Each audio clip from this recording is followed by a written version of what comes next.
ও ঠিক আছে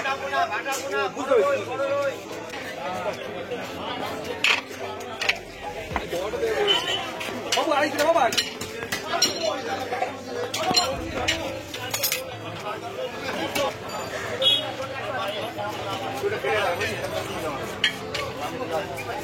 धीरे धीरे धीरे धीरे धीरे धीरे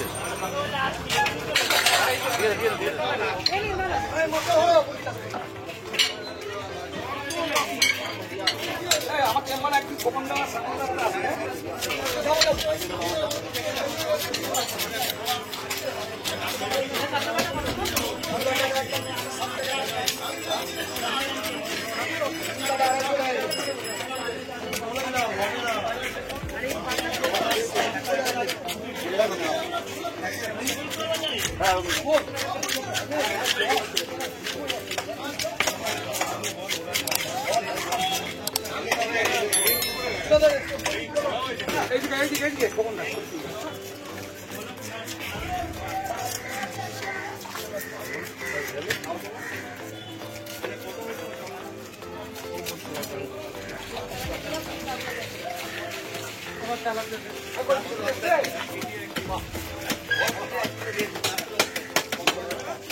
সন্ধ্যাবেলা আসছি ওই ব্যাপারে কথা হবে। হ্যাঁ ওই যে ব্যাপারে বলছিলাম না বাজারে যে লোকটার কাছে 2 লাখ টাকা আপনার সাথে সরাসরি কথা বলে দেবো, ঠিক আছে? এবং আপনার ওখানে ডাকবো। আর আপনিও আমার দিকে দেখবেন। হ্যাঁ যদি অন্য কোনো আর এখন নিচে সব ব্যক্তিগত পার্সোনাল নিচে লোন বা বলছি দাদা এইটা না মানে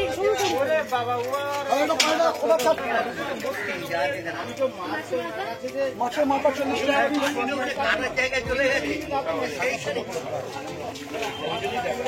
এখানে নাম্বার দিচ্ছি আপনাকে, আমি ঘন্টাখানি পরে আমি নাম্বার দিচ্ছি। ভালো মাছ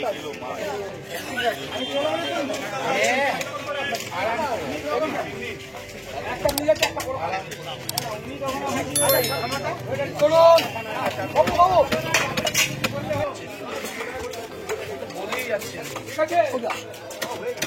হ্যালো ভিউয়ার্স, রাধে রাধে।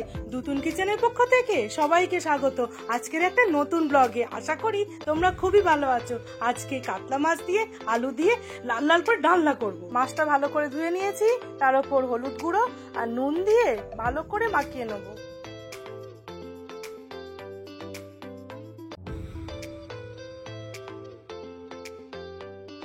এই রান্নাটা পুরোটাই আমি সরষের তেলেই করব, ওই জন্য সরষের তেল কড়াই দিলাম।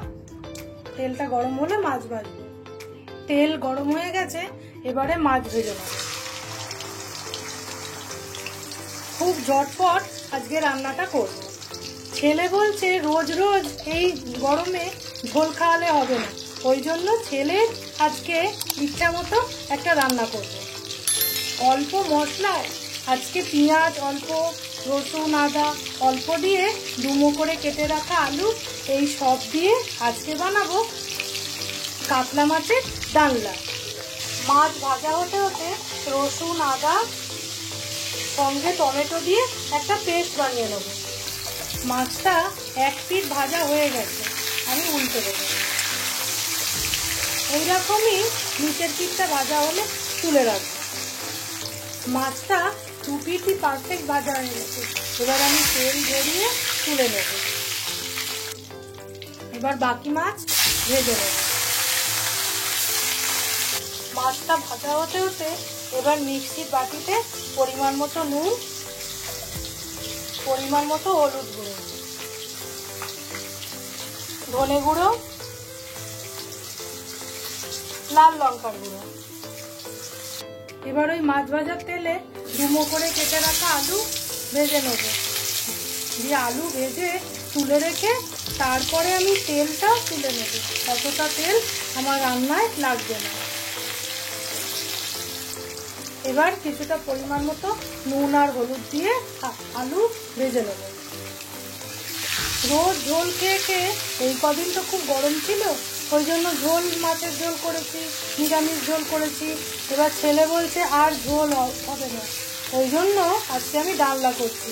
এই ডালনাটা জ্যান্ত কাতলা মাছের খুব ভালো হবে খেতে। তোমরা অন্য যে কোনো মাছ দিয়ে এইরকমভাবে রান্না করতে পারো। একটু উল্টে পাল্টে আলুগুলোকে ভাজা করে নেব। বেশ ভালো করে আলুগুলো ভেজে নিয়েছি, এবার তেল ঝরিয়ে তুলে নেব। এই দেখো, ওই তেলে তেজপাতা গোটা জিরে ফোড়ন দেব। দেখো ফোড়নটা ভাজা হয়ে গেছে, এবার আমি মিক্সিতে যে পেস্টটা বানালাম দিয়ে দেব। এইবার এই মশলার ওপরে আমি টমেটো আধখানা তো বেটে দিয়েছি, আর আধখানা এতে দিলাম। যেহেতু গরম, পেঁয়াজটা না ভেজে এই সময়তেই দিয়ে দেব। এইরকমভাবে তোমরা একদিন মাছের ডালনা বানিয়ে অবশ্যই খেও, তাহলে স্বাদ দেখবে খুব ভালো হবে। আর আমাকে অবশ্যই কমেন্ট করে জানিও তোমাদের কেমন লাগবে আজকে কাতলা মাছের ডালনা। এইবার এর উপরে আমি ভেজে রাখা আলু দিয়ে দেবো। দুতুন কিচেনের রান্না যদি তোমাদের ভালো লেগে থাকে তাহলে প্লিজ চ্যানেলটাকে একটু লাইক, শেয়ার, সাবস্ক্রাইব করে আমার পাশে থেকো।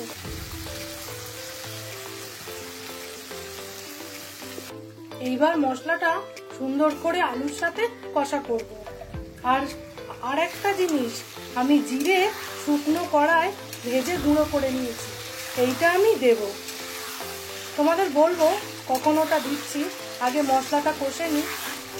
তোমরা তো দেখেছো আজকে সকালে আমি বাজারে গিয়েছিলাম মাছ কিনতে, ওই জন্য ঝটপট করে মাছ আলু দিয়ে ডালনা করছি, আর মাছের তেলটা সুন্দর করে ভাজা করেছি। আর ভাত তো হয়ে গেছে, আর শেষ পাতে একটু আমের টক, এই দিয়ে আজকে দুপুরে খাওয়াটা জমিয়ে আমরা খাবো। যা রং বেরিয়েছে না, কি বলবো, দেখো একদম ভাত দিয়ে জমে যাবে। আর একটু কষে আমি জল দেব। পারফেক্ট কষা হয়ে গেছে, আমি এবার মিক্সির বাটি দেওয়া জল দেব। এর সঙ্গে আলুটাও সেদ্ধ হয়ে যাবে। এইবার ঝোলটা খুব সুন্দর করে ফুটুক, ততক্ষণ আমি একটা চাপা দেবো। আর 3টে গোটা কাঁচা লঙ্কা দিলাম, এটা ফ্লেভারের জন্য। আর একটা ঢাকা দিয়ে আমি সেদ্ধ করে নেবো আলুটা। তোমরা দেখলেই বুঝতে পারবে খুব সুন্দর করে ঝোলটা ফুটে উঠেছে, আর আলুটাও এই দেখো সেদ্ধ হয়ে গেছে। এইবার আমি ভেজে রাখা কাতলা মাছগুলো এক এক করে দিয়ে দেবো। আর একটু ঝোলের সাথে ফুটিয়ে নিলেই রেডি। এই দেখো জিরে শুকনো কড়ায় ভেজে আমি গুঁড়ো করে নিয়েছি, এই গুঁড়োটা ওপর থেকে আমি একটু ছড়িয়ে দেবো। তোমরা এরকম ভাবে একদিন বানিয়ে অবশ্যই খেও। কি যে স্বাদ হয় এটার আমি বলে বোঝাতে পারবো না, খুব সুন্দর লাগে খেতে।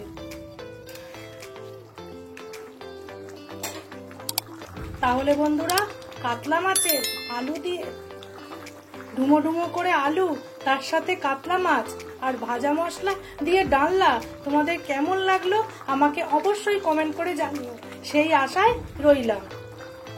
এইবার আমি ঢেলে নিচ্ছি, ঢেলে তোমাদের দেখাচ্ছি কেমন হয়েছে এটা দেখতে। আমি গরম গরম কাতলা ডালনা একদম রেডি, ঢেলে নিয়েছি। আমরা এবার ভাত দিয়ে খেয়ে নেবো। আজকের ভিডিওটা এইখানেই শেষ করছি। তোমরা এরকম ভাবে বানিয়ে খেয়ে অবশ্যই আমাকে জানিও কেমন হয়েছে রান্নাটা। তোমরা যা গরম পড়েছে, সুস্থ থেকো, ভালো থেকো। তোমাদের সাথে দেখা হবে আবার অন্য কোনো নতুন ব্লগে। তাহলে বন্ধুরা, আজকের মতো টাটা।